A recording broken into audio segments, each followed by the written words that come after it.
Hello મિત્રો, જય શ્રી કૃષ્ણ, જય દ્વારકાધીશ. કેમ છો બધાય? મજામાં ને? આજના નવા વિડીયોમાં, નવા વ્લોગમાં તમારું હાર્દિક સ્વાગત છે. અત્યારે વાગી ગયા છે ઘડિયાળમાં 11 અને કેશવીને લઈ આવી ટ્યુશનમાંથી. કેશવીબેન મસ્ત મજાનો નાસ્તો કરીને વયા ગયા છે શેરીએ રમવા. એટલે અત્યારે હું ફ્રી થઈને અને હું લાગી ગઈ મારા મિશન ઉપર દાળ સાફ કરવા. 2 દિવસથી દાળ સાફ કરું છું તો પણ હજી ફિનિશ થઈ નથી. ઝીણું ઝીણું કસ્તર હોય અને ફતરાવાળી દાળ હોય, અલગ કરતાં વાર લાગે. એટલે લાગી જાય ફટાફટ મિશન ઉપર, એટલે ફટાફટ પૂરું થઈ જાય અને આપણે ઠેકાણે પણ કરી દઈએ.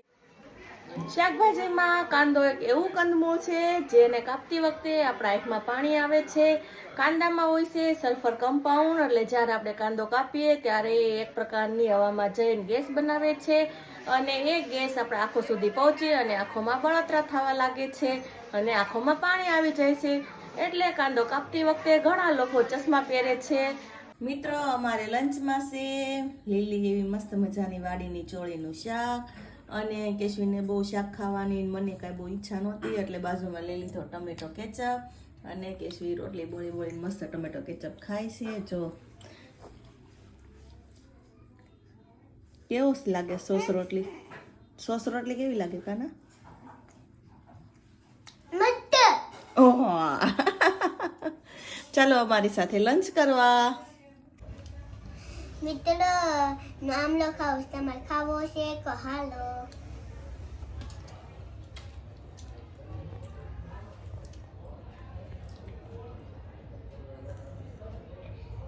મિત્રો, ડિનરમાં છે આપણે મસ્ત મજાની કઢી. જો કેવી મસ્ત પાકે છે ગેસ ઉપર. અને બીજી બાજુ મૂકી દીધી છે ખીચડી અને રોટલીનો લોટ બાંધવાનો બાકી છે અને બનાવવાનું છે અત્યારે શેનું શાક બનાવવાનું છે કેશવી? મને કો ખબર. અત્યારે બનાવવાનું છે બટેકાનું શાક અને કેશવી મેડમ મસ્ત મજાનો ગોળ નાખતી હતી કઢીમાં તો મેડી ખાવા ગોળ. જો કેશવીને ગોળ બીજા નાખી દો, આમાં નો ખાવો પડે. ખાવો જ હોય ને. કેશવીને તો ગમે એમાં ગોળ નાખવાનો ડબ્બો ખોલો એટલે હવે કેશવી કુસામાં જવાય તો હવે ક્યાં ખાધો હોય? હા, સવારે ટ્યુશનમાં ગયા તો બેને ક્યાં ખાધો એટલે બેનને ગોળનો ડબ્બો ખોલે એટલે બેનને ખાવા જોવે જ.